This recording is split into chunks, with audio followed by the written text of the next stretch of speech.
ค่ะกราบสวัสดีFCทั้งช่องของสงกรานต์นะคะมื้อนี้จะพามาตามแนวทางของพอเซียนผาสุกนะคะพี่น้องงวดวังหันกับบ่ผิดหวังกับเข้าที่07ตรงๆนะคะพี่น้องบานนี้โค้งสุดท้ายค่ะพี่น้องโค้งสุดท้ายงวดประจำวันที่1มีนาคม69นะคะพอเซียนผาสุกเพิ่นมีตัวเด่นตัวเน้นนะคะพี่น้องสูตรหวยสัญจรนะคะพี่น้อง เพิ่นว่าเพิ่นขอเน้นลางหางเดียวพี่น้องจะเป็นตัวใดนั่นเฮาไปรับชมรับฟังกันเลยค่ะสวัสดีครับแม่ครับค่ะสวัสดีค่ะพ่อรบกวนเวลาบ่เนาะนี่ผมยานผมรบกวนเวลาทางแอดท่านดอกญาติบ่กำลังค่ะก็บ่อันนั้นโทรมากอะอยากมาเว้าเรื่องเลขนี่ล่ะมันใกล้มือแล้วเนาะแม่นค่ะมันนี่มันกับเกี่ยวพันกับออกสัญจรพร้อมค่ะเลยเป็นห่วงตามความเป็นจริงก็ตามที่ปล่อยให้ไปแล้วนั้นก็มั่นใจหลายอย่างล่ะแต่ว่ามันมีสัญจรก็เลยเป็นห่วงอ่ะนะแอดค่ะค่ะเอาสูตรสัญจรมาคำนวณแล้วมันก็เลยใกล้ๆกันอยู่ดอกแต่บางก็จับบ่คือกันปานใดอ่ะนะมันมีสูตรสัญจรนำบ่พ่อมันต้องได้ไล่ได้เบิดเป็นบาทจังเบิ่งเนาะผมก็ถามบ่ได้เบิดเดี๋ยวนี้ผมบันทึกไว้เบิดแล้วล่ะตั้งแต่มันเริ่มออกสัญจรมามันจักผลอยู่ไสเลยได้มาบ่ครบหาเก่าแล้วเนาะวันที่1มิถุนายนปี59มันออก82514ปี68ที่ผ่านมามันออกอยู่กำแพงเพชรเนาะมันออกเป็นเลขเบิ้ลเนาะ25222ในวันที่1ธันวาคมปี63มันออกอยู่สุโขทัยมันออก00533สังเกตเด้อค่ะเบิ้ลบ้างเบิ้ลเด้อแม่นอยู่ค่ะสังเกตอยู่ว่านี่ล่ะย่าน22นี่ล่ะค่ะอยู่เดี๋ยวนี้นี่ล่ะผมคิดนำอันนี้ล่ะแต่ว่าเลขผมมันติดจับอันนี้ถ้าเลขผมลงแต้มปั๊บมันจะไปตรงนี้เลย52นี่บ่น่าทิ่มนี่บ่น่าทิ่มบ่แม่น52บ่น่าทิ่มคือ12บ่น่าทิ่มแต่ว่าผมก็หนักใจอยู่เพราะว่ามันก็มีโอกาสเปลี่ยนเนาะแอดเนาะก็เลยคืนน้ำ FG แต่ว่าเลขที่ผมให้ไปนั่นผมก็ตามที่ผมเน้นนั่นล่ะผมก็มั่นใจหลายอยู่ดอกในสูตรนั้นเนาะอันนี้ที่ให้เป็นเลขอันนี้ก็คงสิบ่หลายเกินไปดอกเพราะว่ามันเป็นเลขของสูตรคำนวณเนาะแอดเนาะจ้าในที่ให้ไปนั่นก็ตามที่ผมวงกลมให้นั่นล่ะมั่นใจโตที่วงกลมเลยแม่นบ่ค่ะครับตัวเน้นนั่นล่ะที่ผมมั่นที่คิดนำก็ย่านเพิ่นขึ้นแต้มลงแต้มเท่านั้นล่ะตัวที่ขึ้นแต้มลงแต้มได้ผมก็พยายามจับกันไว้เบิดอยู่ดอกในหันเนาะคือมัน3อาจจะเป็น4ได้นี่ล่ะผมทีม4เนี่ยล่ะเดี๋ยวนี้ผมคิดน้ำ4หลายอยู่เพราะว่ายังก็เกิดได้เนาะค่ะโอกาสเป็น4มีนะถ้าสมมุติว่าพ่อแม่ FT เพิ่นออกจังดีไอ้เพิ่นขึ้นเพิ่นลงน้อยๆเนาะนั่นเว้าตามมันตามโตเดิมที่หายไปเด้อค่ะนี่ให้สูตรสัญจรไปเด้อแอดเด้อจ้าบัดนี้จะเป็นสูตรสัญจรเนาะค่ะของสัญจรโดยเฉพาะอันนี้บ่เกี่ยวกับที่หายไปเด้อค่ะตัวเลขมันพัวพันกันมันจะเป็นเลขเบิ้ล339ตัวนึงเด้อเป็น3ตัวแม่นบ่ค่ะครับเป็นเลข3ตัว339ตัวนึงอีกตัวนึงก็336สังเกตเบิ่งเลขยังติดอยู่ในอันไอ้ที่ผมหายไปคลิปแรกเนาะค่ะมี3มี9แต่ว่ามัน3มี9มี39ตัวนึงนั่นอีกตัวนึงก็เป็น330มันสิมีเลขอยู่3ชุดเป็นอันนี้เป็นเลขเบิ้ลหน้าจ้าจับตามสูตรของที่มันออกในวันจับตามทำลายของเขาในวันที่1ธันวาคมปี60ของสุโขทัยเด้อสุโขทัยมันออก00533เนาะค่ะผมจับเบิ่งเลขวิ่งแล้วผมไล่มาแล้วนั่นมันก็มาตกตรงนั้นพอดีมันออกจังซั่นอีหลีบัดนี้ในงวดนี้มันมาได้3คือกันนี่ผมเลย33นั่นล่ะเป็นเลขล่างค่ะสรุปแล้วอยู่นี่มี3ชุดเนาะเป็นเลขเบิ้ลหน้าเนาะบัดนี้หาบแล้วแอดเดอร์ก็สิบ่หลายตัวให้ FT เพิ่นเอาเลขตัวเดิมนั่นล่ะคือ393ตัวนึง393แล้วก็363ตัวนึงก็303นี่ล่ะมี3ชุดทั้งหมดมันมี6ชุดเป็นเลขผมกันนั่นล่ะมันสลับไปสลับมาอย่างจังหาบนี่ผมจับตามวันที่1ธันวาคมปี68มันออกในตอนสิ้นปีที่แล้วนะมันออก อ๋อ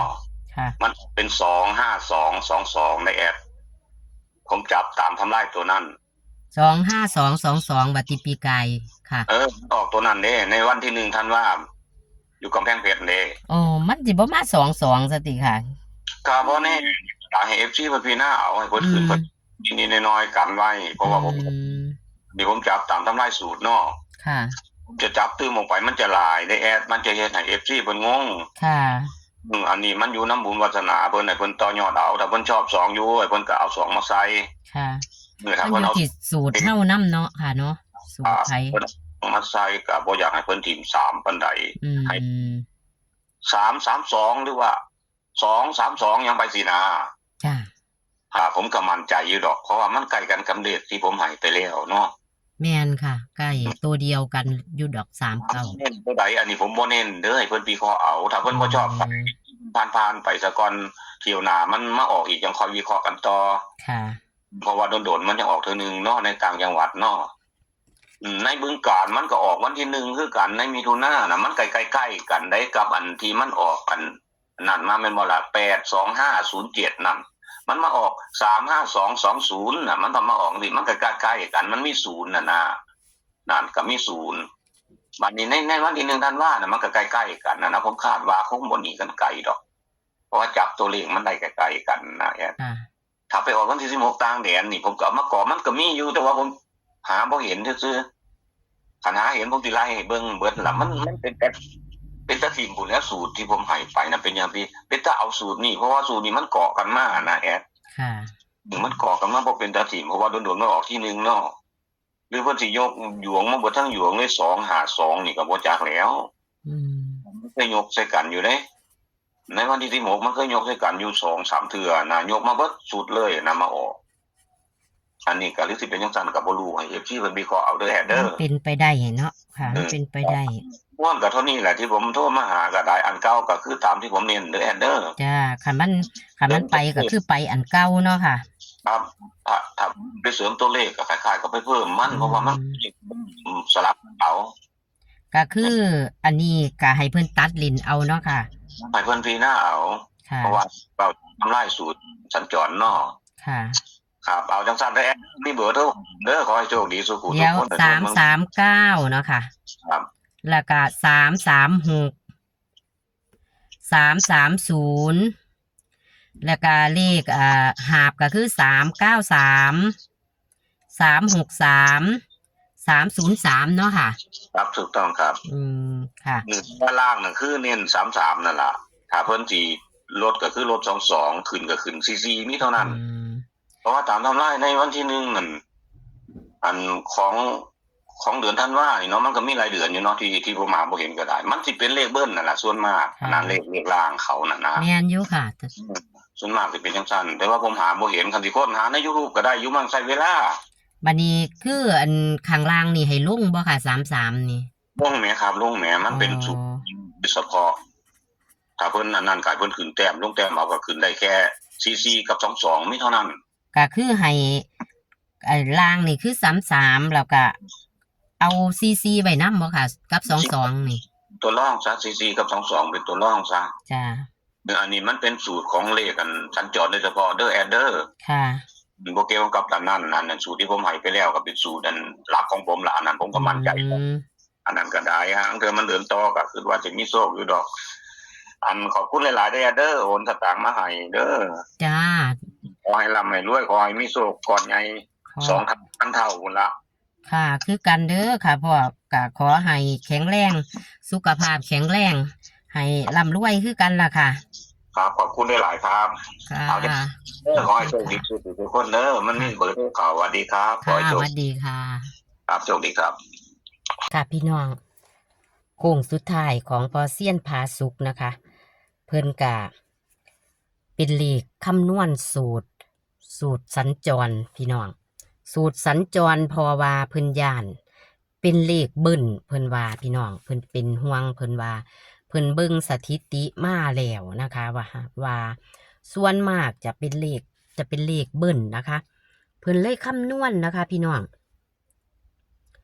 คำนวณเป็นตัวนี้นะคะ พี่น้อง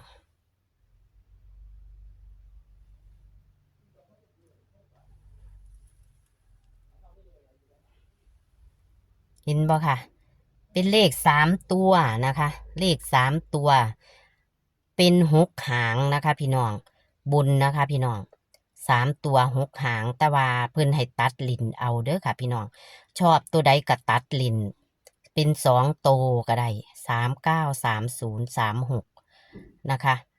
มันเป็นเลขกลับกันซื่อๆค่ะ6 ตัวนี่เป็นเลขกลับกัน ที่จริงจะมี3 หางนะคะ แต่เพิ่นกลับกันให้ไว้นะคะกลับให้36639339นะคะ ส่วนล่างนะคะ พี่น้องเพิ่นให้นิ่นตัวเดียว33เพิ่นเลขกันไว้44กับ22ค่ะ พี่น้องแคปหน้าจอค่ะ พี่น้องนี่คือตัวเลขของพอเซียนผาสุกโค้งสุดท้ายงวดวังหันบ่พลาดค่ะ07มาตรงๆนะคะ พี่น้องพอว่าได้ฮอด3 ตัวค่ะ พี่น้องแต่ว่าเพิ่นให้มาเลขตัด2 ตัวเลข3 ตัววังหนึ่งหันเพิ่นให้มาบอกเขาเพราะว่าเพิ่นตัดออกค่ะ พี่น้องเอาคลิปนี้โชคมันกับพอเซียนผาสุกเป็นเลขคำนวณนะคะ พอมีทั้งสูตรเลขมีทั้งสูตรเลขสัญจรนะคะ พี่น้องเอาขอคนละไลค์คนละแชร์นะคะ ขอคนละไลค์คนละแชร์ให้กับพอเซียนผาสุกและช่องของสงกรานต์เหมือนเดิมค่ะ พี่น้องโชคมันค่ะ สวัสดีค่ะ